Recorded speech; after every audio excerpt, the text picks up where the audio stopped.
हम मीनू झा प्रणाम करै छी समस्त मिथिलावासी के। अपन माता जी के संग और माला जी के संग एकटा मोहक गीत लऽ कऽ उपस्थित छी। आशा करै छी अहाँ सबके नीक लागत। धन्यवाद। जय मिथिला, जय मैथिली।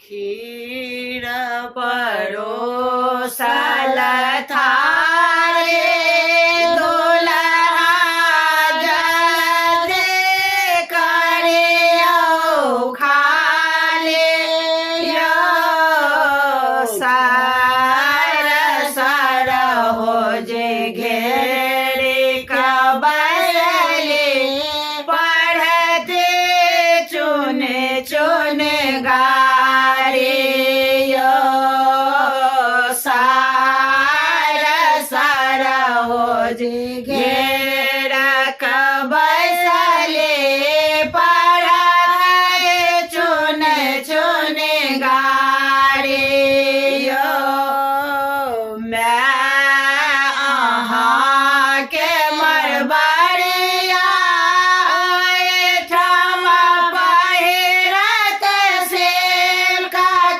साड़ी यो मैं अहाँ के मरबरिया ठाम पहिरत सिल्क साड़ी यो बरबरिया अहाँ के जान में कपापा में छठे बरखे खेलारी यो बरबरिया अहाँ के जन्म कपापा में छठे बरखे खेलारी यो बहिन अहाँ के सोनार